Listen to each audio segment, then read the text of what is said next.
नमो अरिहंताणं नमो सिद्धाणं नमो आयर्याणं नमो उवज्जायाणं नमो लोये सव्वताहुं ऐसो पंचनमुक्कारो सव्वपावपणासनो मंगलाणं च सव्वेसिं परमं हवै मंगलम् जय जगजीव जोणी बियाणो जगगुरु जगानंदो जगनाहो जगबंधो जय जगप्रिया महो भयवम् जय सुयाणं पभवो तिथयराणम् अपश्चिमो जय जय गुरुलोगाणम् जय महत्ता महावीरो ओंकारं बिन्दुसंयुक्तं नित्यं ध्यायन्ति योगिनः कामदं मोक्षदं चैव ओंकाराय नमो नमः अज्ञानतिमिरान्धानां ज्ञानाञ्जनशलाकया नेत्रमुन्मीलितं येन तस्मै श्रीगुरवे नमः अचिन्त्यचिन्तामणिकल्पशाखिने विशुद्धसद्ब्रह्मसमाधिशालिने दयार्णवायार्थितदायिने सतां नमो नमः श्रीगुरुने निसूरये नमो नमः श्रीगुरुने निसूरये नमो नमः श्रीगुरुने निसूरये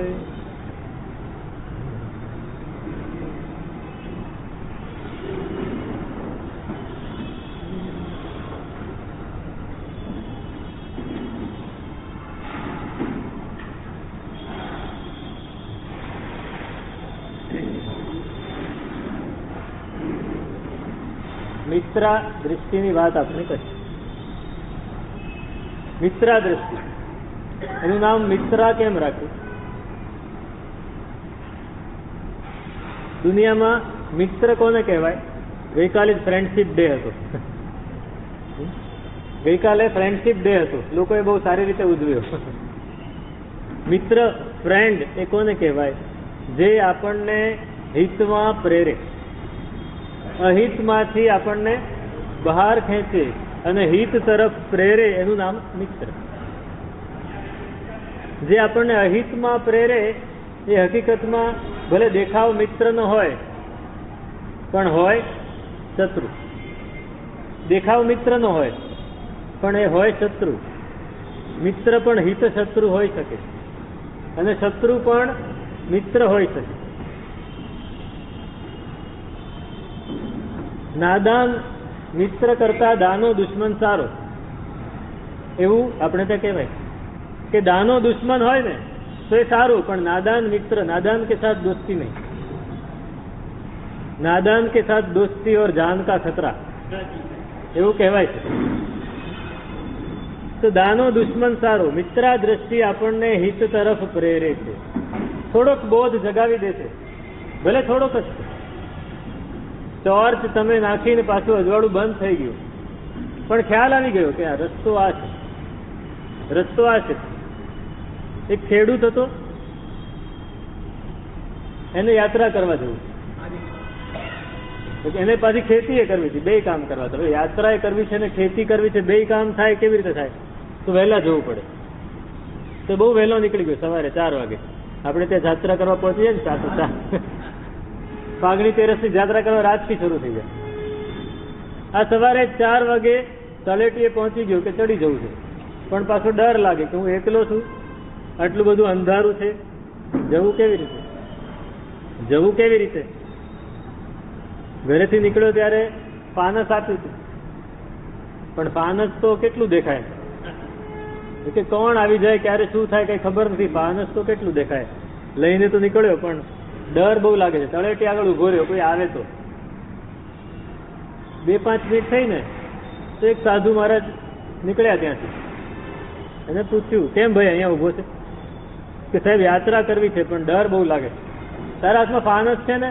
પણ ફાનસથી તો કેટલું દેખાય? તો કે તારે જેટલું ચાલવું છે એટલું દેખાય. એક પગથિયું ચાલવું છે, તારે એક સાથે કેટલા પગથિયા ચડી? એક જ પગથિયું ચડાશે. એક પગથિયું તો દેખાશે, તું લઈને ચાલ તો ખરો. અને પહોંચી ગયું.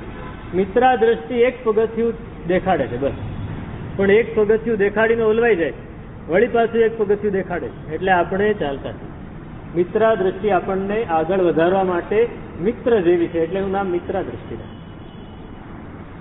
અને મિત્રા દ્રષ્ટિમાં આવેલો જીવ એનું આગળ શુભ થવાનું જ છે, એટલે એને શુભ નિમિત્તો જ મળે. જ્યારે આપણને શુભ નિમિત્તો મળતા જાય વારંવાર, ત્યારે સમજવું કે આપણું કલ્યાણ થવાનું. અને જ્યારે વારંવાર અશુભ નિમિત્તો મળતા જાય ત્યારે સમજવું કે કંઈક ગરબડ છે, પાપ વધી ગયું છે. શુભ નિમિત્તો એને મળતા જાય. હવે આગળ વધે છે, એને તારા દ્રષ્ટિ. થોડા આગળ વધ્યા, ટોર્ચનો પ્રકાશ થોડી વારમાં બંધ થઈ જતો, તો એ થોડો વધારે આગળ ચાલે. નાની ટોર્ચ હોય એનો પ્રકાશ સેજ સુધી પડે, સેજ મોટી ટોર્ચ હોય તો એનો ફોકસ ઘણો આગળ સુધી જાય. આ સેજ મોટી ટોર્ચ છે, તારા દ્રષ્ટિ. છાણના અગ્નિ જેવો પ્રકાશ. દર્શન તારા દ્રષ્ટિમાં મનમોહન મેરે, ગોમય અગ્નિ સમાન મનમોહન મેરે. યોગ દ્રષ્ટિની સજ્જાએ આખી 8 દ્રષ્ટિ સમજો. તમને સંસ્કૃતમાં ન ફાવે તો ગુજરાતીમાં ઉપાધ્યાય યશોવીજી મહારાજે બનાવેલી છે. આ યોગ દ્રષ્ટિ સમુચય ઉપરથી આખી સજ્જાએ બનાવી. બહુ સરસ છે, સમજવી પડે. પહેલા આપણે સમજી લીધું હોય અત્યારે તો એ વાંચો તો પછી એનો બોધ સારી રીતે થાય. પછી મોઢે કરી લો તો કાયમ એનો બોધ રહે. શૌચ સંતોષને તપ ભલા મનમોહન મેરે, સજ્જાય ઈશ્વર ધ્યાન રે મનમોહન મેરે. તારા દ્રષ્ટિ. હવે આપણે તારા દ્રષ્ટિ વિશે વિચારીશું. એક સ્ટેપ ઉપર આવ્યા. અષ્ટાપદ માં 8 પગથિયા જે પોતાની શક્તિથી ચડી જાય એનો એ જ ભવે મોક્ષ હોય. અહીંયા 8 દ્રષ્ટિ છે, અષ્ટાપદના 8 પગથિયા જેવી છે. આપણે આપણી શક્તિથી ભલે આ ભવે નહીં પર ભવે પણ ચડવાનું. જે દિવસે આપણે 8મું પગથિયું ચડી જઈશું એ દિવસે મોક્ષ. એ દિવસે આપણો મોક્ષ નિશ્ચિત થઈ જશે. અત્યારે પહેલા પગથિયાની આપણે વાત કરી. પહેલા પગથિયામાં જે ગુણો છે એની વાત કરી. હવે બીજા પગથિયાની વાત કરી કે તારાયામ તુ મનાક સ્પષ્ટમ નિયમશ્ચ તથાવિધ અનુદ્વેગો હિતારંભે જિજ્ઞાસા તત્વગોચરા. તારા દ્રષ્ટિમાં સહેજ સ્પષ્ટ બોધ થાય છે. પહેલામાં સહેજ ઓછો બોધ હતો, આમાં બોધ વધ્યો. પહેલામાં બોધ હતો પણ આમ આવી અને જતો રહે, આવીને જતો રહે. એટલે જયારે એને કંઈક ક્રિયા કરવી હોય ત્યારે એ બોધ યાદ નથી આવતો. અહીંયા પણ એવું જ છે. બોધ તો થોડો વધ્યો પણ યાદ નથી આવતો. સ્મૃતિ તો એની ઓછી છે, કેમ કે શક્તિ સહયોગક્ષમ ઓછો. એટલે ક્રિયા કરે, ક્રિયા બધી થાય પણ કેવી ક્રિયા થાય? દ્રવ્ય ક્રિયા. ભાવ ક્રિયા કરવા માટેનો જે ભાવ હોવો જોઈએ એ ભાવ સુધી પહોંચે નહીં. ખ્યાલ આવી ગયો કે આ વસ્તુ તો આ જ સાચી છે. તમને ખ્યાલ આવી ગયો કે આ જ શેર લેવા જોઈએ, પણ એ શેર લેવા માટેની પણ જેટલી શક્તિ હોય એટલી નથી. ખ્યાલ આવી ગયો કે કરવું તો આ જ જોઈએ પણ એ કરવા માટેની શક્તિ નથી. કરવા માટેનું જે અંદરનું વીર્ય જોઈએ, અંદરનું જે ઉત્સાહ જોઈએ, ઉત્સાહ એ કરવા વખતે નથી આવતો, જ્ઞાન વખતે આવી જાય. ખબર પડી જાય છે પણ આગળ નથી વધાતું. તો એ આગળ નથી વધી શકતો. ક્રિયા થાય ત્યાં સુધીમાં ભૂલી જાય છે. એટલે પ્રકાશ છે ને થોડો પડે ને પાછો જતો રહે, થોડો પડે ને જતો રહે. એટલે ક્રિયા થાય ખરી પણ દ્રવ્ય ક્રિયા થાય, ભાવ ક્રિયા નથી થતી. પણ એ અજવાળું થઈ ગયું ને. મૂળ અનાદિકાળનું અંધારું હતું. અનાદિકાળથી આપણા આત્મામાં અંધારું જ અંધારું. જ્યાં સુધી જીવ ભવાભિનંદી હતો ત્યાં સુધી અંધારું હતું. અને એ અંધારાને પણ મારું પોતાનું છે એમ માનીને ચાલતા હતા. અંધારું પણ મને બહુ જ ગમે છે એવું માનીને આપણે ચાલતા હતા. હવે અંધારામાં સહેજ પ્રકાશ પડ્યો. નરકમાં આપણે કહીએ કે સાતે નરકે થયા અજવાળા, સાવરને પણ સુખકારી સખી આજ અનુપમ દીવા. ભગવાનનો જન્મ થાય તો નરકમાં શું થાય? એટલે સુખ થાય, આનંદ થાય. નરકમાં એટલું બધું અંધારું, ગાઢ અંધારું છે કે કોઈ દિવસ તે અજવાળું હોય જ નહીં. એમાં સહેજ અજવાળું થાય તો એ લોકોને આમ થાય કે અરે રે અમને કંઈક મળ્યું, એમને સુખનો અનુભવ થાય. એમ આ તારા દ્રષ્ટિમાં સહેજ અજવાળું થાય. અનાદિનો અંધકાર હતો એમાંથી સહેજ અજવાળું થયું એટલે ખ્યાલ આવ્યો કે અરે આ પામવા જેવું તો આ છે. અત્યાર સુધી તો અંધારામાં જ આછળતા હતા, આ તો પામવા જેવું તો આ છે. દરવાજો તમે એકદમ કોઈક ઘરમાં ઘૂસી ગયા અંદર અને બધા દરવાજા બંધ થઈ ગયા, અંધારું ખૂબ છે, કંઈ દેખાતું નથી, અને એમાં એક સહેજ દરવાજાની તરાડમાંથી સહેજ પ્રકાશ આવે તો શું થાય? હાશ, દરવાજો તો અહીંયા છે. આમ હાથ ખંફોસીને ગોતતા હોય, ખિસ્સામાં મોબાઈલ હોય પણ એની બેટરી બંધ થઈ ગઈ હોય, ડિસ્ચાર્જ થઈ ગયું હોય, તો લાઇટ ના હોય તો શું કરે? પહેલાના લોકો ટોર્ચ લઈને નીકળતા, હવે ટોર્ચની જરૂર નથી. આ બધાની પાસે ટોર્ચ હોય જ. પણ એ કદાચ બંધ થઈ ગયું. હમણાં તમને ખબર છે આ જે વાવાઝોડું આવ્યું હતું ને, સાઉતે વાવાઝોડું આવ્યું એ વખતે કાઠિયાવાડમાં અઠવાડિયા 10 દિવસ સુધી લાઇટો જ હતી. અમે તળાજા હતા, તળાજામાં 5-6 દિવસ સુધી લાઇટ જ નહોતી. તો ત્યારે શું કામ લાગે? મોબાઈલ એ બધાના ડિસ્ચાર્જ થઈ ગયા. કોઈના ફોન લાગે નહીં, કાંઈ જ લાગે નહીં, ટોર્ચ ચાલતી હતી. એ ટોર્ચના જમાના આવી ગયા હતા પાછા. પાનસ અને ટોર્ચ, એનાથી મહુવામાં 15 દિવસ સુધી લાઇટ નહોતી. ઉના હજારામાં 15 દિવસ સુધી લાઇટો નહોતી. ત્યારે ખ્યાલ આવે કે આપણને જે મળ્યું છે ને ત્યાં સુધી એની કિંમત ન હોય, એનું મૂલ્ય ન હોય. આપણને રોજ લાઇટ, અહીંયા કોઈ દિવસ લાઇટ જતી નથી અમદાવાદમાં, એ જાય ને 2 દિવસ ના આવે ત્યારે ખ્યાલ આવે કે લાઇટ હતી. એ હોય ત્યાં સુધી એનું મૂલ્ય ન હોય. શ્વાસ લેવામાં ઓક્સિજન લેવલ ઓછું થઈને શ્વાસ લેવામાં તકલીફ પડી ત્યારે શ્વાસની શું મૂલ્ય છે ખબર પડી. રોજ શ્વાસ લેતા હતા આપણે, ત્યારે આજે આપણને ખબર છે શ્વાસનું શું મૂલ્ય છે? નથી ખબર. જ્યારે ઓક્સિજન લેવલ ઓછું થાય ત્યારે જ ખબર પડે. એમ અંધારું અનાદિકાળથી આપણી અંદર પથરાયેલું છે. એમાં મિત્રા દ્રષ્ટિ અને એમાંથી આવ્યા તારા દ્રષ્ટિમાં સહેજ પ્રકાશ વધ્યો એટલે થાય કે હા, હજી કંઈક શક્યતા છે આમાંથી બહાર નીકળવાની. મને તો એમ જ હતું કે આ જ જીવન છે. મને એમ હતું કે આ જ જીવન છે, આમાં જ રહેવાનું છે, અનાદિકાળથી છું ને અનંતકાળ સુધી રહેવાનું. પણ ના, કંઈક શક્યતા છે બહાર નીકળવાની. શક્યતા લાગે છે ખરી, પણ એની પહેલા ખ્યાલ હોવો જોઈએ કે હું અંધારામાં છું. જ્યાં સુધી આપણને ખ્યાલ જ નથી કે હું અંધારામાં છું ત્યાં સુધી અજવાળાની શક્યતા નથી હોતી. તો તારા દ્રષ્ટિ આપણને અજવાળાની શક્યતા આપે છે કે ભાઈ તમારી માટે પણ અજવાળું છે. અને એને લીધે શું થાય છે? અજવાળું છે એટલે થોડા અંતરે એને બોધ થયા કરે છે ને. એટલે જે પાપના સંસ્કાર જે તીવ્રપણે પડતા હતા, પાપના સંસ્કાર, પાપ કરતી વખતે પાપ તો થવાનું છે, હજી બોધ એટલો બધો નથી કે પાપથી અટકી જાય. વિષય કશાય છોડવા જેવા છે એવી બુદ્ધિ નથી જાગી, હજી જાગી નથી. પણ એના સંસ્કાર જે પડતા હતા ને, એક વિષય મળ્યો અને એનો સંસ્કાર એટલો બધો ગાઢ પડે. એક વિષય મળ્યો એનો સંસ્કાર એટલો બધો ગાઢ પડે. એક ખાવાની વસ્તુ મળી એનો સંસ્કાર, બસ આ બહુ જ સરસ, એમ મનમાં એનો જ વિચાર ચાલ્યા કરે. એક પહેરવાની વસ્તુ મળી એ આપણાથી છૂટે જ નહીં. એક આપણી પાસે રાખવાની વસ્તુ મળી આપણાથી છૂટે જ. એનો જે સંસ્કાર ગાઢ છે ને એ સંસ્કાર અહીંયા ઓછો થાય. જે તીવ્ર સંસ્કાર પડતા હતા એ હવે ઓછા થવા માંડ્યા તારા દ્રષ્ટિમાં. એક સ્ટેપ ઉપર ચડ્યા, બીજા સ્ટેપ ઉપર આવી ગયા.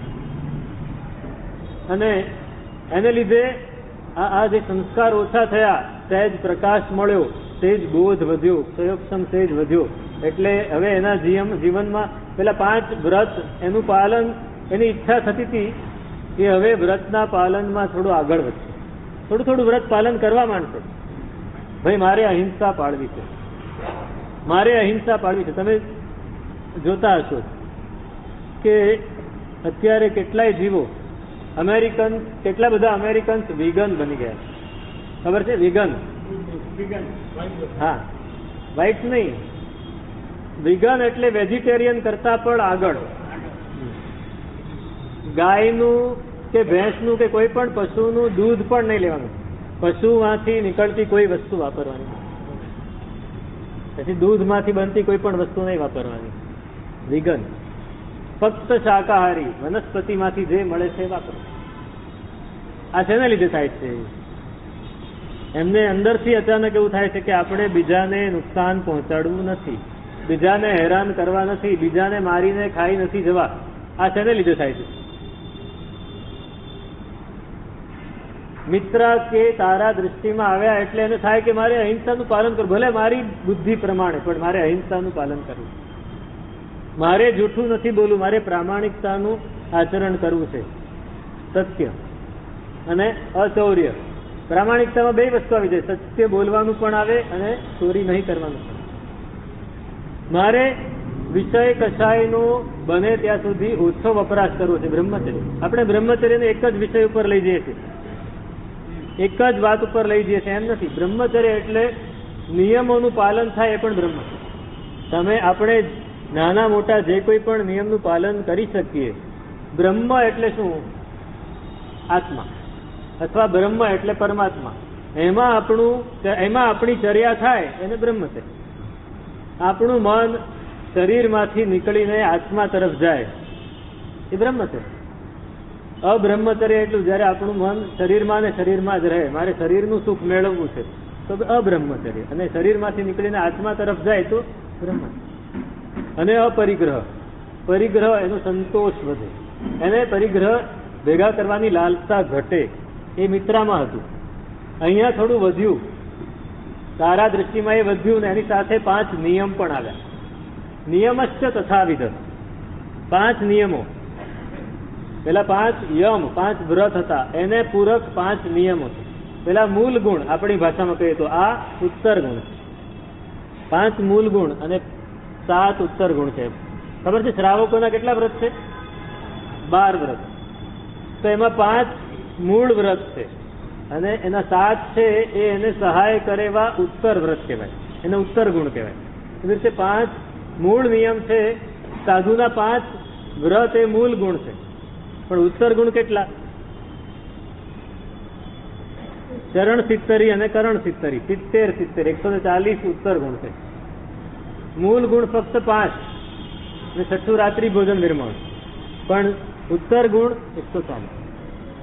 એવી રીતે અહીંયા 5 ઉત્તર ગુણ દેખાડે છે. નિયમ: શૌચ, સંતોષ અને તપ ભલા, સજ્જાય ઈશ્વર ધ્યાન.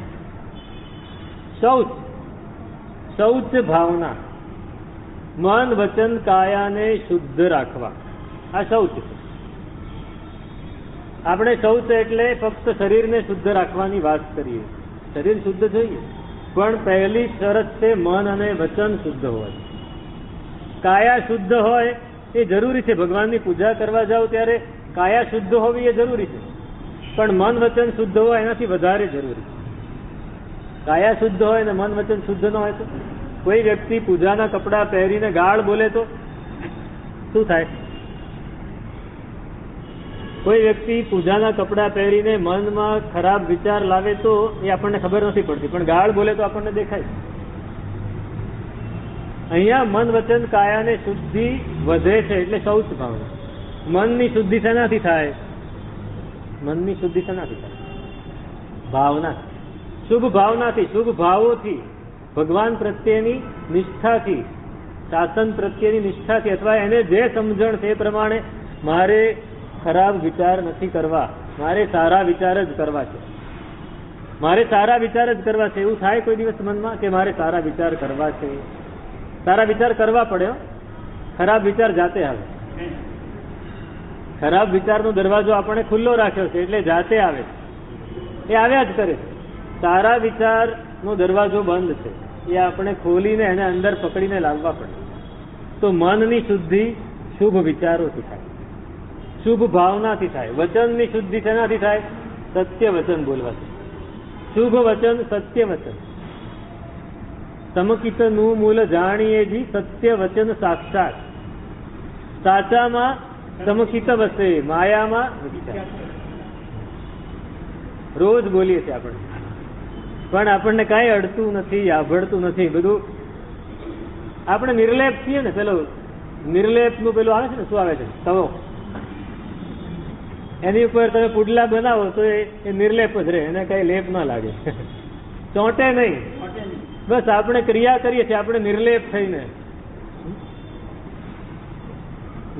થઈને ક્રિયા કરીએ એટલે ચોંટે જ નહીં. ચોંટે નહીં. પેલું ચોંટેલું છે વધતું જાય, અને આ ચોંટતું નથી. શુભ સત્ય વચન, એનાથી વચન શુદ્ધિ થાય. અને કાયાની શુદ્ધિ શેનાથી થાય? નાવાથી ના થાય. નાવાથી તો ક્ષણિક શુદ્ધિ થાય. તમે નાયા એટલું તમને સંતોષ થાય એટલી જ શુદ્ધિ, બાકી કાંઈ શુદ્ધિ. કાયાની શુદ્ધિ તપથી થાય. શેનાથી થાય? અત્યારે જે તપ ચાલે છે ને, આ તપ અહીં શા માટે કરાવવામાં આવે છે તમને ખબર? ચોમાસામાં તપ શા માટે કરાવવામાં આવે છે? કાયાની શુદ્ધિ માટે. કાયાની શુદ્ધિ થશે તો મનની શુદ્ધિ થશે. પણ કાયા જ શુદ્ધ નહીં હોય તો આપણા શરીરની અંદર એટલા બધા ટોક્સિન્સ, આપણે ગમે તે ખાતા હોઈએ, ગમે તે વાતાવરણમાં રહેતા હોઈએ, એને લીધે ટોક્સિન્સ એટલે ઝેર, અલગ અલગ પ્રકારના ઝેર આપણા શરીરમાં ભરાતા જ જાય. એને નીકળવાનો કોઈ અવકાશ નથી. એને નીકાળવું હોય, એને કાઢવું હોય તો શું કરવું પડે? તપ કરવું, કાયક્લેશ કરવો પડે. બે વસ્તુ છે. તમે શરીરને ખાવાનું ઓછું આપો એટલે શરીર પોતાનું કાર્ય વધારે કરીને ટોક્સિન્સને બહાર કાઢી નાખે. આપણી નાડી, આપણી જે નાડી તંત્ર છે, આપણા જે નસો છે, એની અંદર ખૂબ બધા ઝેર ભરેલા છે. આપણને વાતમાં ઝોકા આવવા માંડે, વાતમાં કંટાળો આવવા માંડે, કોઈને કોઈ રોગ આવી જાય. એ શેને લીધે? નાડી તંત્રમાં ઝેર ભરેલા. એ તપથી શુદ્ધ થઈ શકે. તપ કરવાથી. પણ એ તપ એ પ્રમાણે ધ્યેય રાખીને તપ કર્યો હોય તો. તપ કર્યા પછી પારણામાં ધમધમાવી નાખે તો પાછું અશુદ્ધમાંથી વધારે અશુદ્ધ થઈ જાય. આપણે ત્યાં પહેલા કાયક્લેશ એટલે કસરત કરવામાં આવતી. તમે નાના હશો ત્યારે સ્કૂલમાં વ્યાયામ શાળા હતી ને, પીટી. અત્યારે છે પણ એનું કઈ બહુ જાજુ મહત્વ. પીટીમાં તમને દોડાવે, કસરતો કરાવે, અખાડામાં બધું પેલા ડમ્બેલ ઉપાડવાના ને બધું જ કરાવે. એને લીધે શું થાય? શરીર સારું થાય એમ નહીં, પરસેવો નીકળી જાય અંદરથી. શરીરમાંથી જે પરસેવો નીકળે એટલે અંદરથી કચરો નીકળે, આ ટોક્સિન્સ નીકળે. તમે આપણે જે ક્રિયા કરીએ છીએ, પ્રતિક્રમણની ક્રિયા કરીએ, ખમાસમણા દેવાના હોય, એ બધું જ ઉભા કરીએ તો શરીરમાંથી કચરો નીકળતો છે. એક બાજુ તપ, બીજી બાજુ ક્રિયા. આ બંને કરીએ તો શરીર શુદ્ધિ થાય. મન, વચન, કાયા આ ત્રણેય શુદ્ધ થાય તો શૌચ ભાવ. આપણને અંદરથી ઉત્સાહ જાગે કે મારે મારા મન, વચન, કાયાને શુદ્ધ કરવા છે. આ તારા દ્રષ્ટિમાં આવ્યા પછી સૌથી પહેલો નિયમ છે શૌચ. અને એનાથી શું થાય? એનો ફાયદો શું? તો કે શૌચાત સ્વાંગ જુગુપ્સા. શૌચ ભાવના કરે ને, અને અંદરથી એટલો બધો કચરો નીકળે છે, એમ ખ્યાલ આવે તો થાય કે આ શરીર એ કચરાનું ઘર છે. તો એના પ્રત્યે શું મોહ રાખવો? આપણને સૌથી વધારે મોહ શેનો હોય? શરીર. માણસને સૌથી વધારે મોહ શરીરનો હોય. હે મને આમ થઈ ગયું, હે મને આમ થઈ ગયું. આ ન થવું જોઈએ. સહેજ પણ ગોબો પડવો જોઈએ. વાસણને સહેજ પણ ગોબો ના પડવો જોઈએ. આપણે બહુ જ ધ્યાન રાખીએ. સહેજ પણ નહીં. અરે જેટલા અથડાશો, જેટલા કૂટાશો એટલા વધારે મજબૂત થશો. અત્યારના મા બાપો બાળકને કેવી રીતે સાચવે? એને સહેજ પણ ગોબો ના પડે. સહેજ પણ ગોબો ના પડે. હમણાં જ એક પેપરમાં એક સરસ આર્ટિકલ આવ્યું, તેમાં લખ્યું હતું એ લેખકે કે હું નાનો હતો અને મારે સાયકલ લેવી હતી. નાનો હતો, મારે સાયકલ લેવી હતી. કેમ કે 7મા ધોરણમાં ભણતો હતો. મારા પિતાએ ના પાડી દીધી, સાયકલ નથી લેવાની. એટલે હું રોજ ભાડાની સાયકલ, કંઈ પણ કામ હોય તો ભાડાની સાયકલ લઈ આવું અને એના ઉપર બધું જ કામ કરું અને પછી પિતાને દેખાડું, જો સાયકલ હોત તો આટલું કામ થાત, આ ભાડાની રોજ લાવવી પડે. તો કે તારે ભાડાની લાવવી હોય તો લાવજે, પૈસા આપીશ, સાયકલ નહીં અપાવું. કે હું 7મા માંથી 12મા ધોરણ સુધી આવે ત્યાં સુધી મને સાયકલ ના મળી, તો ન જ મળી. હું રડ્યો, કરગર્યો, ગમે એટલું કર્યું, ગમે એટલા ધમ પછાડા કર્યા, બાપાએ ના પાડી એટલે બિલકુલ ના જ પાડી, નહીં મળે એટલે નહીં જ મળે. શક્તિ હતી, શક્તિ નહોતી એવું નહોતું, પણ 12મા ધોરણમાં આવ્યા પછી તમારી જવાબદારી હોય. 12મા ધોરણમાં કોલેજમાં આવ્યો, 12મું પૂરું થયું, કોલેજમાં આવ્યો, પિતાએ સાયકલ અપાવી, પણ એક શરત સાથે આપી કે આજે સાયકલ આપું છું તને, એ સાયકલ એક શરતે આપું કે એનાથી કોઈને પણ નુકસાન ન થવું જોઈએ. તો એકલ સાયકલ ચલાવે એનાથી કોઈને નુકસાન ના થવું જોઈએ તો આપું, એ શરત સાથે. પછી મેં પૂછ્યું અત્યારે આપી તો ત્યારે કેમ ના આપી? કે ત્યારે તને સમજણ ના પડે કે કોને નુકસાન કહેવાય, અત્યારે તને સમજણ. અત્યારે બાળક, છોકરો કે મારે સ્કૂટર જોઈએ છે, અરે બાઇક લઈ લે. એને પાણી જોઈતું હોય તો તમે દૂધ આપી દો છો, અને દૂધ જોઈતું હોય તો કોકો આપી દો. એટલું બધું તમે એને લાડ લડાવીને એને બિલકુલ ગોગો ના પડે, અને પછી જ્યારે તકલીફ પડે છે ને ત્યારે એનામાં બિલકુલ ધીરજ નથી હોતી. આમાં ઓલાની ધીરજ થકી 7માથી 12મા સુધી એને ધીરજ રાખવી પડે, ધીરજની આદત પડે. આપણને ધીરજની આદત નથી પડતી. એટલે થોડું થયું બસ બદલી નાખો, થોડું થયું ના આ ન જોઈએ બીજું લાવો, પછી એ પણ કામ નથી લાગતું, આ એ કામ નથી લાગતું. એટલે ભાઈ ધીરજ હોય તો બંને કામ લાગે, પણ ધીરજ જ નથી. શૌચ ભાવના, સ્વાંગ જુગુપ્સા, પોતાના શરીર પ્રત્યે જુગુપ્સા થાય, એની સાથે શરીરમાં એવી મનમાં એવી શક્તિ આવે કે ગમે તે પરિસ્થિતિ આવે તો એ ટકી શકે, અડીખમ રહી શકે, ખડી ના પડે. આ શૌચ ભાવના. પરે રસંસર્ગ, શૌચ ભાવનાથી જેમ આપણા શરીર ઉપર આપણને જુગુપ્સા થાય એમ બીજાની સાથેનો સંસર્ગ પણ ન ગમે. એટલે પેલી જુદી રીતે નહીં, બીજાનો સંસર્ગ એટલે વારંવાર બધાની સાથે ભેગા થવું એ પણ એને ન ગમે. કે આ બધું જ આ જ છે, આ પૂતગલ તો આખરે ચડવાનું ગળવાનું જ છે, તો એની સાથે શું સંસર્ગ રાખવો, દૂર રહે. સત્વ શુદ્ધિ, અને આ બે વસ્તુ થાય એટલે શું થાય? આપણા સત્વની શુદ્ધિ થાય. આપણી અંદર સત્વ છે પણ ઢંકાઈ ગયું. 3 ગુણ છે, ખબર છે ને? સત્વગુણ, રજોગુણ અને તમોગુણ. 3 ગુણો છે. પ્રત્યેક જીવ 3 ગુણથી ભરેલો છે, ત્રિગુણ. એમાં તમોગુણ નું પ્રધાનપણું વધારે. તમોગુણ ખૂબ પ્રબળ છે, કારણ કે અનાદિકાળથી અંધારામાં રહ્યા છીએ, એટલે પ્રબળ કોણ છે? તમોગુણ. બીજો રજોગુણ છે. તમોગુણ છે એ અંધારામાં રહેવાના સ્વભાવવાળો, એટલે એને હંમેશા ક્લેશ ગમે, હંમેશા વધારે પડતું દબાણ હોય તો જ ગમે. રજોગુણ એ સુખ મેળવવાની લાલસા દેખાડે, પણ સત્વગુણ એ નિર્મળતા તરફ આગળ વધારે. શૌચ ભાવનાથી સત્વગુણ એટલે નિર્મળતા વધે, એટલે સુખ મેળવવાની ઈચ્છા નથી. હવે ના, સુખ નહીં મળે તો ચાલશે, પણ નિર્મળતા તો જોઈશે. અંધારું નથી ગમતું, અજવાળું ગમે છે, એટલે સત્વ વધે છે. અને સૌમનસ્ય, સત્વ નિર્મળતા જેમ વધે એમ મન પ્રસન્ન રહે. નિર્મળતા નહીં હોય તો મન પ્રસન્ન નથી રહેતું. મન પ્રસન્ન કરવા માટેનો એક નિયમ છે નિર્મળતા. આપણું મન પ્રસન્ન હોય કે ખુશ હોય? હા, ડિફરન્સ. ખુશ, વિષય મળી ગયા તો આપણે ખુશ, પણ એ વિષયથી કંઈક થોડું આઘું પાછું થયું તો આપણે ના ખુશ. રાજી અને નારાજી, રાજી તો આવ્યો તો નારાજી આવવાની, પણ પ્રસન્નતા આવી તો? પ્રસન્નતા ક્યારે આવે? વિષય હોય કે ના હોય, અંદરથી આવે પ્રસન્નતા. પ્રસન્નતા અંદરથી આવે, બાહ્ય વસ્તુને અવલંબે નહીં. આપણી પાસે એ શક્યતા જ નથી. આપણે હંમેશા બાહ્ય વસ્તુના આલંબને જ ખુશી અથવા નાખુશીમાં ટેવાયેલા છે. બાહ્ય વસ્તુનું અવલંબન ન હોય અને અંદરથી પ્રસન્નતા આવે એવું કોઈ દિવસ બન્યું હશે? કોઈક દિવસ જોજો, યાદ કરજો. જ્યારે કોઈક જરૂરિયાત વાળી વ્યક્તિને આપણે કંઈક આપ્યું હશે અને આપણે કોઈને નહીં કીધું હોય તો અંદરથી આનંદ આવતો હશે, એનું નામ પ્રસન્નતા. આપણે કોઈને વાત ન કરી હોય અને આપણે કોઈકને સહાય કરી દીધી હોય તો અંદરથી પ્રસન્નતા થશે, એ પ્રસન્નતા. જ્યારે આપણે એવું કોઈક સત્કાર્ય કરી લીધું જેને કોઈ જાણતું નથી અને અંદરથી આપણને પ્રસન્નતા આવે, પરમાત્માની પૂજા કરી લીધી અને ખૂબ ભાવપૂર્વક કરી તો ખૂબ પ્રસન્નતા આવે.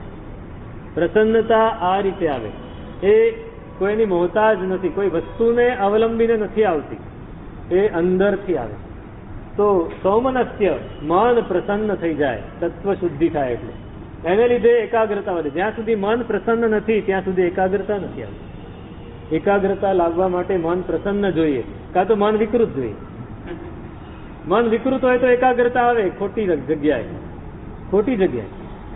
બિલાડીનું મન વિકૃત છે એને એકાગ્રતા. અને છેલ્લું, ઇન્દ્રિયોને જીતવાની યોગ્યતા. જ્યારે આપણે અશુચિ ભાવનાથી આપણા ચિત્તને ભાવિત કરી દઈએ છીએ, મન વચન કાયાને શુદ્ધ કરવા માંડીએ છીએ, ત્યારે ઇન્દ્રિયોના જયની યોગ્યતા આવે. ઇન્દ્રિયો આપણી વિષયોમાં ગમે તે રીતે પ્રવર્તી હોય, સહેજ અવાજ સંભળાયો એટલે આપણા કાન ત્યાં પહોંચી જ જવાના. કોઈક અહીંયા સમજો કે હમણાં ઊભું થઈને અહીં આગળ આવ્યું તો શું થશે? હું અહીંયા બોલી રહ્યો છું છતાંય આપણું ધ્યાન એની ઉપર જ જશે, આંખો ત્યાં પહોંચી જાય. સુગંધ આવી એટલે નાક ત્યાં પહોંચી, જીભમાં પાણી આવી જવાનું, નીચે રસોઈ બનતી હોય તો. અને સ્પર્શનું પણ સહેજ સ્પર્શ થયો એટલે આપણને એમ થાય કે બસ હવે ક્યારે ફરી મળે, ફરી ક્યારે મળે. એ ઇન્દ્રિયોની જે આપણી પરાધીનતા છે એ જ્યારે અશુચિ ભાવનાથી આપણે મન વચન કાયાને શુદ્ધ કરતા જઈએ છીએ ત્યારે ઇન્દ્રિયોને જીતવાની યોગ્યતા આવે છે. એટલે હવે એમ થાય છે કે શું વારંવાર આ બધું કર્યા કરવું, છોડો, હવે આ નથી કરવું, અંદરથી થાય. બાળકને આપણે કહીએ છીએ કે તું બેસી જા, ડિસિપ્લિનમાં રહે, ઊભો ના થતો. એ વારંવાર આવું કરે અને આપણે એને બેસાડતા જઈએ, એને ભણવા બેસાડીએ, એને ચૂપ બેસાડીએ, ધમાલ કરતો હોય તો શાંત કરી. હવે જાતે કરવા માંડે તો જે દિવસે બાળક જાતે ચૂપચાપ બેસીને ભણવા માંડે, શાંતિ રાખે, બધા ભેગા થયા તો એ ચૂપચાપ એક બાજુ બેસી રહે તો શું થાય? તમને ચિંતા થવા માંડે કે આ નોર્મલ છે કે એબ નોર્મલ. ચાઇલ્ડ સાયકોલોજીસ્ટ પાસે તમે લઈ જાઓ એને, ચાઇલ્ડ સાયકિયાટ્રિસ્ટ પાસે લઈ જાઓ, એને પૂછો સાહેબ આનું પ્રોબ્લેમ શું છે, આ બધાની સાથે ભળતો કે નથી? અરે રોજ તમે એને કહો છો તું શાંત થઈ જા, શાંત થઈ જા, આજે શાંત થઈ ગયો તો ચિંતા કેમ થાય છે? એવી નહીં, આપણને જાતે અંદરથી થાય કે ના, મારે મારી ઇન્દ્રિયોને વિષયોમાં જવા દેવી નથી, ભલે ગમે તે થાય. આ તારા દ્રષ્ટિનો પ્રતાપ. તારા દ્રષ્ટિમાં આવ્યા એટલે સહેજ ઉપર ઉઠ્યા એટલે હવે ઇન્દ્રિયો એના વિષયોમાં જતી અટકી જશે, ધીમે ધીમે, એકદમ નહીં અટકે પણ થોડું થોડું અટકવા માંડે. આ પહેલો નિયમ છે. બીજો નિયમ છે સંતોષ.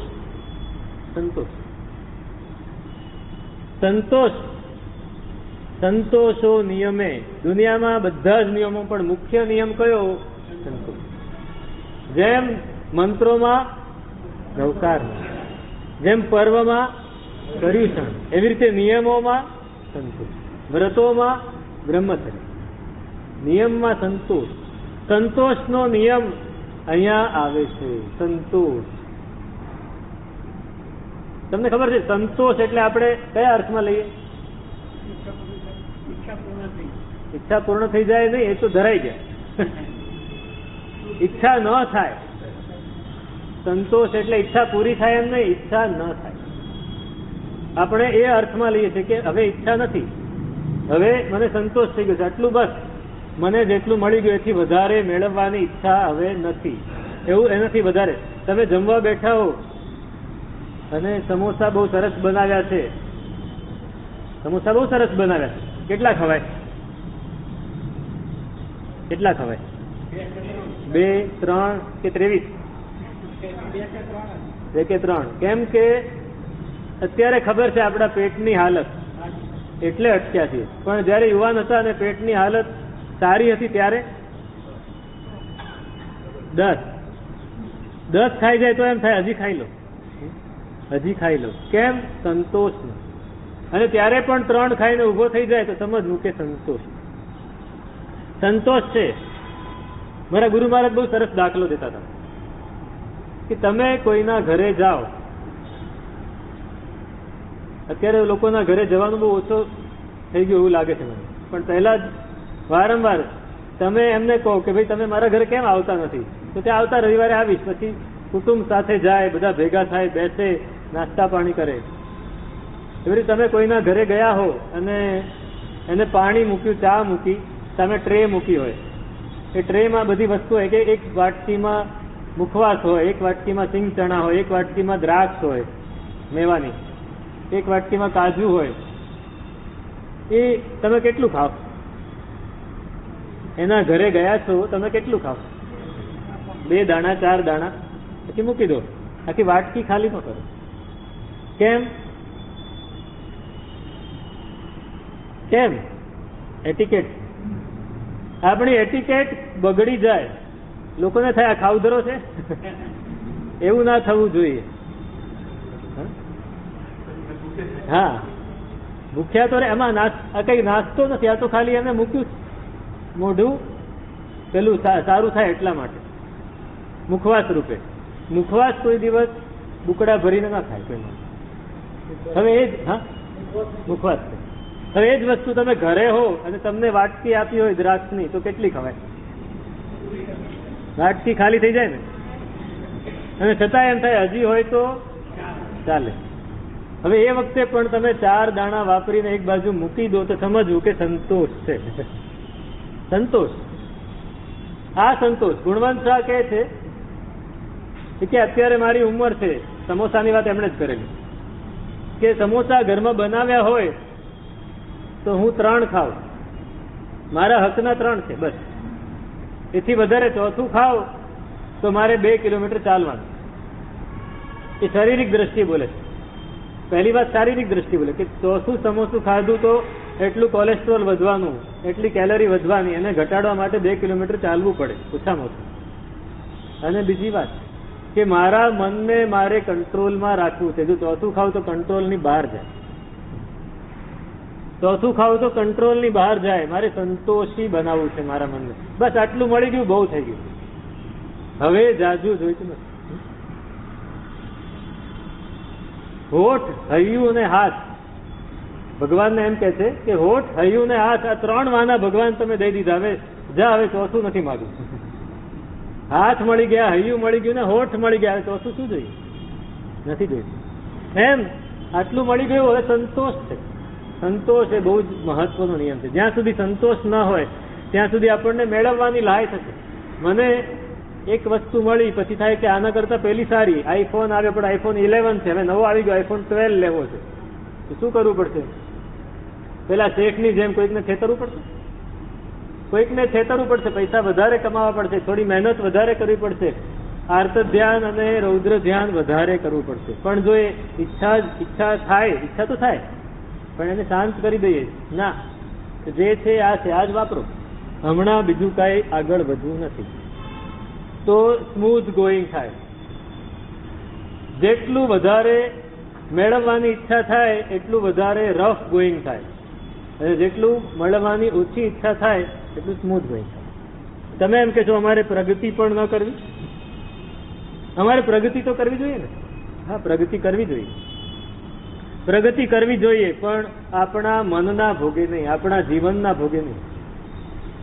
પ્રગતિ કરવામાં તમે જોયું કેટલાય લોકો પ્રગતિ કરવામાં પોતાના કુટુંબ સાથે એનો મેળ નથી હોતો, પોતાના શરીર સાથે મેળ નથી હોતો. ખાવા બેસે, પાર્ટી રાખી હોય, પણ એને તો સુગર ફ્રી જ વાપરવું પડે. સુગર ફ્રી વાપરવું પડે, એને તો એ જ વાપરવું પડે, કોદરા જ વાપરવું પડે, ભાતે ના ખાઈ શકે. તો સંતોષ આ બીજો નિયમ છે. ત્રીજો નિયમ છે તપ. આ તારા દ્રષ્ટિમાં સંતોષ આપોઆપ અંદરથી જાગે છે. તારા દ્રષ્ટિમાં હવે આ બોધ મળ્યો, એને થયું કે બસ હવે આ સંસારમાં વધારે કઈ મેળવવા જેવું નથી, વધારે કઈ પામવા જેવું નથી, જે પામવા જેવું છે અંદર છે. મુનિ માટે, એક સાધુ માટે પામવા જેવું શું દુનિયામાં? જ્ઞાનસારમાં ઉપાધ્યાયજી મહારાજે બહુ સરસ વાત છે. એક સાધુ માટે આ દુનિયામાં પામવા જેવું છે. દીક્ષા લઈ લીધી, દીક્ષા પાળે છે સરસ, હવે પામવા જેવું છું. બહુ ભણવું છે, બહુ ભણી ગણીને શાસ્ત્રો પી જવા છે, વ્યાખ્યાનો આપીને લોકોને આગળ વધારવા છે, પ્રેરણા આપી છે, કે પછી બહુ પુસ્તકો લખવા છે, કે પછી બહુ તપ કરવું છે? શું પામવા જેવું? હા, નહીં, મૂળ શબ્દ બહુ સરસ છે. આ બધું જ પામવા જેવું છે. ખૂબ ભણવું છે, ખૂબ વ્યાખ્યાન સારા વાંચવા છે, લોકોને પ્રતિબોધ કરવો છે, દીક્ષાઓ બહુ આપવી છે, ખૂબ તપ કરવું છે, પણ આ બધું એ એક હદ સુધી. સાધુનું મુખ્ય ધ્યેય કયું? તો કે સ્વભાવ લાભાત કિમપી પ્રાપ્તવ્યમ નાવશિષ્યતે. મારો આત્મ સ્વભાવ મને મળે એના સિવાય બીજું કાંઈ નથી. આત્મ સ્વભાવ મળી ગયો જેને, એને દુનિયામાં બીજું કંઈ પામવા જેવું નથી. અને દુનિયાની બધી વસ્તુ પામી છે, પણ આત્માનો સ્વભાવ નથી મળ્યો, પોતાનો સ્વભાવમાં એ સ્થિર નથી થયો, તો એ બધું મળેલું નકામું.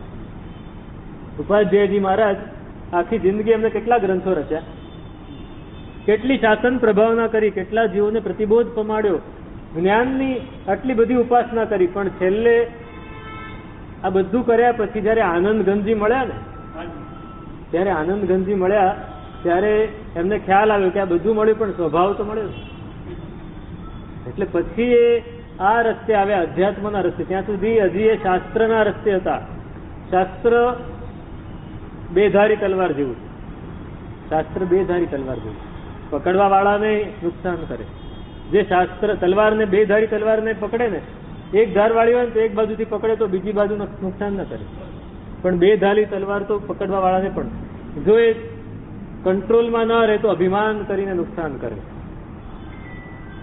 ગર્વ કરીને નુકસાન કરે, બીજાને નીચા દેખાડીને નુકસાન કરે.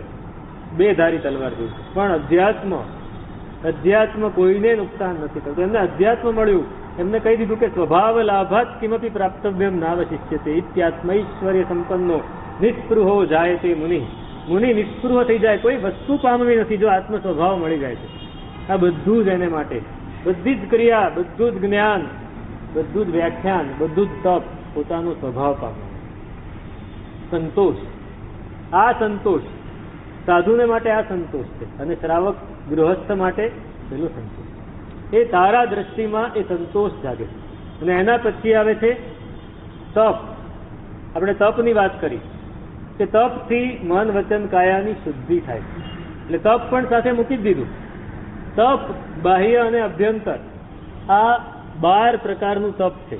એમાંથી આપણી શક્તિ પ્રમાણે, ત્યાં ક્યાંય એવું નથી કીધું કે તમે ઉપવાસ કરો એટલે કરો જ, અઠમ કરવો જ પડે, નહીં. અઠમ કરો તો બહુ સારું. કોઈ વ્યક્તિને તાવ આવ્યો છે, હમણાં અમે છેદ સૂત્ર હું વાંચું છું, કે છેદ સૂત્રમાં સૌથી પહેલો નિયમ કે સાધુએ શરીરની ચિકિત્સા કરાવવી જોઈએ નહીં. ગમે તે રોગ આવે તો એ સાધુએ શરીરની ચિકિત્સા નહીં કરાવવી જોઈએ. તો શું કરવાનું? તો કે રોગ આવ્યો એ પ્રમાણે ઉપવાસ કરવાનો. જેવો રોગ એવા ઉપવાસ. તાવ આવ્યો છે તો ઉપવાસ કરી લો. 1 ઉપવાસ, 2 ઉપવાસ, તાવ મટે 3 ઉપવાસ. 3 ઉપવાસ તો જો સામાન્ય તાવ હશે તો આરામથી મટી જશે. આપણે તાવ આવે એટલે શું થાય? જે રોજ ન ખાતા હોય તાવમાં થાય. પેલા દેશી કાઠિયાવાડી લોકકથા છે, એમાં વાત આવે છે કે એક હતો તાવ અને એક હતી ઈતરડી. ઈતરડી ખબર? ઈતરડી એટલે આ જે ગમાણ હોય ને પશુની, જેમાં ગાય, ભેંસ, ઘોડા બધું બાંધ્યું તબેલા, એ તબેલાની અંદર ઈતરડી નામનો જીવ રહે અને એ ગાય, ભેંસ કે ઘોડાના શરીર ઉપર ચોંટી જાય. હવે એનું ચામડું બહુ જાડું હોય એટલે એને બહુ ધ્યાન ન રહે અને એ અંદર પોતાનું ડંખ નાખીને લોહી પીધા કરે. પેલો માણસ છે જે એને સાફ સુફી રાખે ને, ઈતરડીને ખાસ કાઢે, નહીંતર એ રોગ લઈ આવે અને લોહી શોષી લે. હવે તાવ અને ઈતરડી લોકકથા છે. તાવને પણ જીવંત વ્યક્તિ બનાવી છે. એ તાવ અને ઈતરડી બે ભેગા મળ્યા. એમણે નક્કી કર્યું કે આપણે આપણું જીવન પણ ચલાવવું પડે ને, એટલે કોઈની પાસે જવું પડશે. ઈતરડી એને લોહી પીવાનું, તાવ એને જો કોઈના શરીરમાં આવે તો એને જે ખાવા પીવાનું મળે એટલે એ પુષ્ટ થાય. એટલે નક્કી કર્યું કે આપણે તાવ કે છે ને, આજે ખેડૂત છે એ હું એના શરીરમાં જાઉં એટલે મને ત્યાં બહુ ખાવા પીવાનું મળશે. ખેડૂત આટલું બધું ખેતીનું કામ કરે એની પાસે તો મળે. અને પેલી ઈતરડી કે પેલો વાણિયો નવરો બેઠો છે દુકાને, એની પાસે હું જાઉં. એ ત્યાં પહોંચી ગઈ. સાંજે આપણે બે મળશું પાછા. તાવ ત્યાં પહોંચી ગયો ને ઈતરડી ત્યાં પહોંચી ગઈ. તાવ ખેડૂતના શરીરમાં પ્રવેશ્યો એટલે શું થાય? પહેલા ધ્રુજારી થાય, ઠંડી લાગવા માંડી, શરીર કળવા માંડ્યું, માથું દુખવા માંડ્યું. ખેડૂત વિચારે કે આ સિઝન આવી ગઈ, વાવણી કરવાની છે ને, ખેડ નહીં કરું તો પછી વાવણી કેમ થશે? અને આ તાવ આવ્યો, આજે શું કરવું? તો કે હમણાં બસ ફટાફટ હળને હાંકવા માંડું ઝડપથી. જેટલું ઝડપથી કરીશ એટલો પરસેવો થશે તો તાવ ઉતરી જશે. એટલે એને તો મંડી જ પડ્યો. રોજ 20 આંટા મારતો, એ દિવસે 50 આંટા મારી દીધા ખેતરમાં. તાવ બિચારો અંદર, એને તો કઈ આરામ મળે, ખાવા પીવાનું મળે તો મજા આવે. હવે આ તો પરિશ્રમ, એટલો બધો પરસેવો થયો કે તાવ અંદર રહી જ ન શક્યો, ભાગી ગયો, ઘર ભેગો થઈ ગયો. અને પેલી બાજુ ઈતરડી પહોંચી વાણિયા પાસે, તો દુકાને નવરો બેઠો હતો.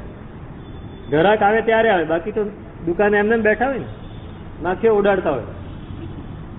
ઈતરડી આવીને જેવી કરડવા ગઈ, વાણિયાની નજર પડી ગઈ, ફટ કરતું છાપું લઈને આમ ઉડાડી મૂકી. વળી આવી તો વળી ઉડાડી મૂકી.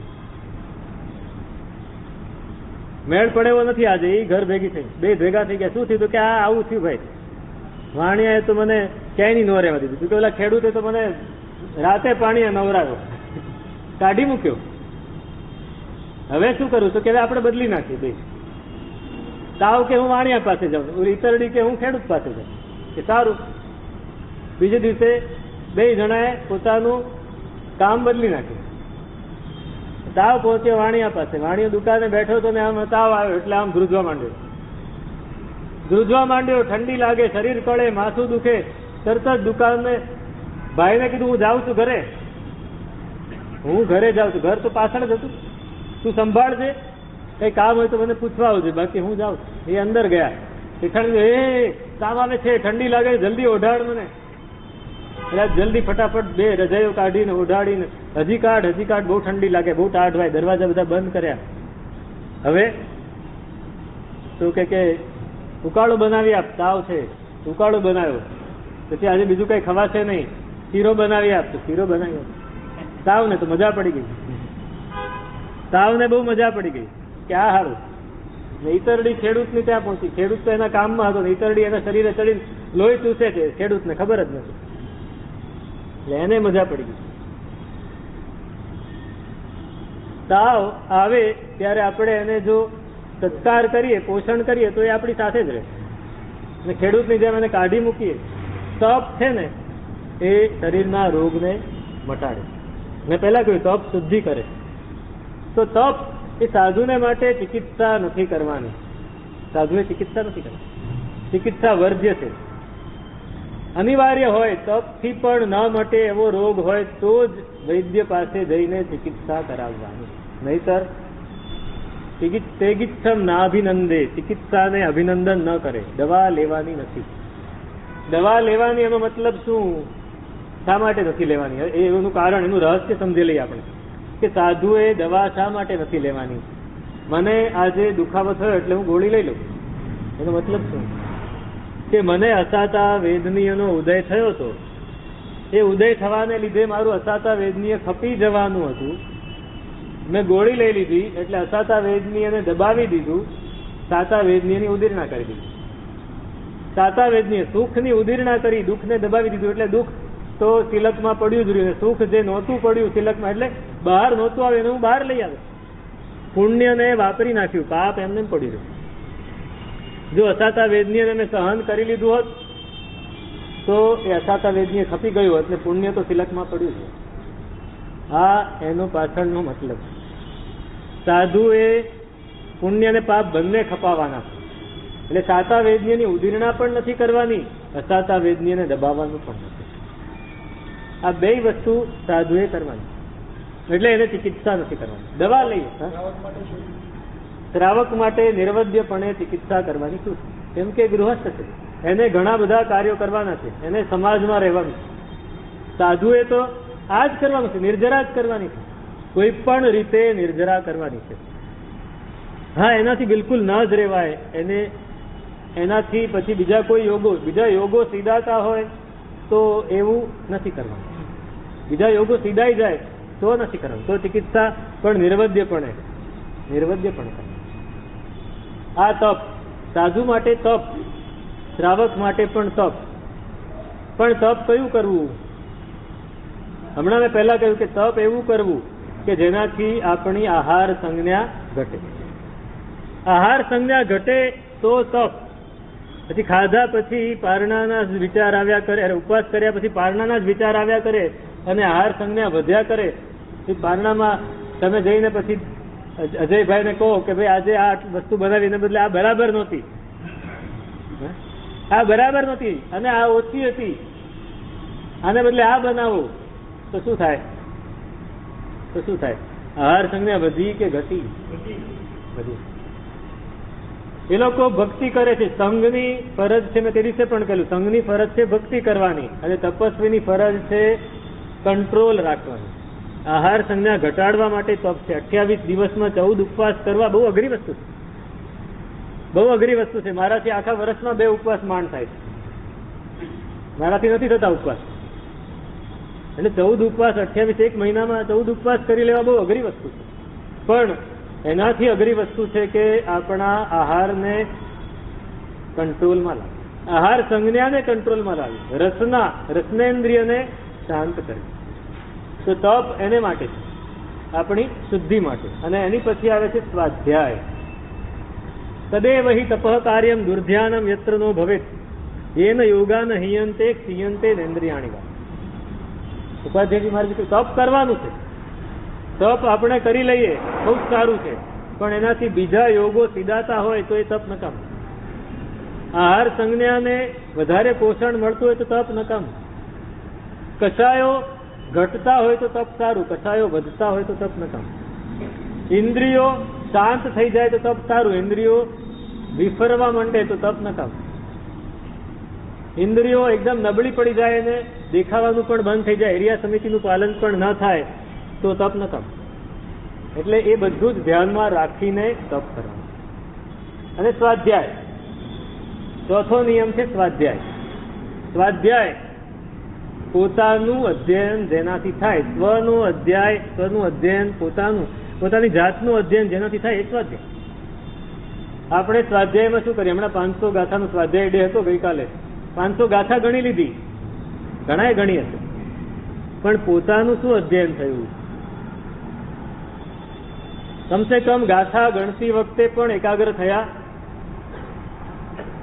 તમે 50 ગાથા વંદિતની ગણી, એક અક્ષર આપણા મન ચક્ષુની સમક્ષ પસાર થવો જોઈએ. આપણે બોલી જઈએ વંદિત સમસ્તી ધમાયેરી સમસ્યા ઈચ્છા મળી ગયું સારું મયાર જ વંદિત બોલી ગયા. 50 ગાથા બોલતા ફક્ત 2 જ મિનિટ થાય. 1 મિનિટની ઓછામાં ઓછી 25 ગાથા બોલી શકાય. ઝડપથી બોલવા વાળા 1 મિનિટની 60-70 ગાથા બોલે. આખું પક્કી સૂત્ર કેટલી ગાથાનું છે? 350 ગાથાનું. ફક્ત 7 મિનિટમાં 50 ગાથા 1 મિનિટની બોલીને પૂરું કરાય. પણ કોઈને કાંઈ જ ખબર ના પડે, કોઈને કાંઈ પણ ખબર ના પડે. અમે 14 મિનિટમાં બોલીએ તો એ 25 ગાથા તો થઈ ગઈ. જેને આવડતું એને જ ખ્યાલ આવે, બીજાને ખ્યાલ ના આવે.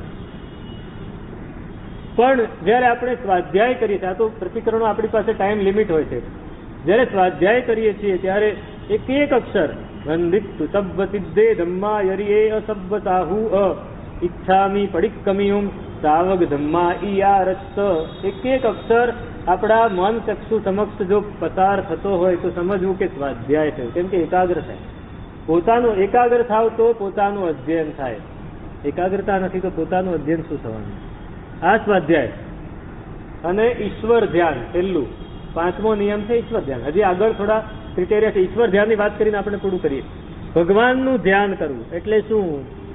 ભગવાનની આંગી બહુ સરસ છે, ભગવાનની મુખમુદ્રા બહુ સરસ છે, ભગવાનની પ્રતિમા બહુ પ્રાચીન છે, એવું નહીં. ભગવાનના ગુણોનું ધ્યાન, ભગવાનના ગુણોનું ધ્યાન. ઘડી ઘડી સાંભરે સાઈ સલુણા, પદ્મ પ્રભજીન દિલ સે ન બિસરે, માનુ કિયા કછુ ગુણ કો દૂના, દર્શન દેખત હી સુખ પાઉં, તો બિન હોત હું ઊના દૂના. ભગવાનના ગુણોનું ધ્યાન. ઘડી ઘડી ભગવાન સાંભળે. કેમ સાંભળે? તો કે તમારા ગુણો મને આકર્ષિત. ગુણો આકર્ષિત. ગુણો પ્રભુ ગુણ જ્ઞાન ધ્યાન વિધિ રચના પાન સુપારી કાથા ચૂના. ભગવાન યશોદજી મહારાજે બહુ સરસ વાત કરી કે ભગવાનના ગુણો છે ને, એ ભગવાનના ગુણોને જાણવા એ પાન જેવું છે. ભગવાનના ગુણોનું ધ્યાન કરવું એ સોપારી જેવું છે, અને એ પ્રમાણે આચરણ કરવું એ કાથા અને ચૂના જેવું છે.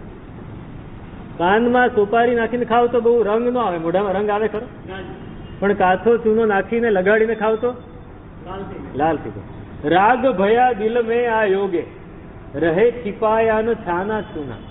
હવે મારા દિલમાં ભગવાનનો રંગ લાગી ગયો, લાલ રંગ લાગ્યો. કોઈનો હોઠ લાલ હોય તો સમજવું કે પાન ખાઈને આવે છે. પાન ખાધા હોય પહેલા એવું થતું, અત્યારે લિપસ્ટિક લગાડે, ભાઈઓ પણ લગાડે છે ઘણા, હોઠને લાલ દેખાડવા માટે. પહેલા પાન ખાતા. પાન ખાવાથી હોઠ લાલ થાય, ખબર પડી જાય અને પાન ખાધું છે. કોઈ વ્યક્તિ આવે અને ખબર પડી જાય કે આના ગુણો જોઈને કે આને ભગવાનના ગુણોનું ધ્યાન કર્યું હશે. આ ઈશ્વર પ્રણિધાન. ઘડી ઘડી અને ગુણના ધ્યાન વગર ભગવાનનું પૂજા કરો તો શું? પ્રભુ ગુણ ધ્યાન વગર બ્રહ્મ ભૂલા, કરે ક્રિયા તો રાને રૂના. ભગવાનના ગુણોના ધ્યાન વગરની ક્રિયા એ તો જંગલમાં રડવા જેવું છે, કોઈ સાંભળે નહીં. આપણે શું કરવું છે? ઈશ્વર પ્રણિધાન. આ 5 નિયમો એ તારા દ્રષ્ટિમાં આવવા માંડે છે. આ રીતે તારા દ્રષ્ટિની શરૂઆત આપણે કરી. કાલે આપણે તારા દ્રષ્ટિ પૂરી કરવી છે.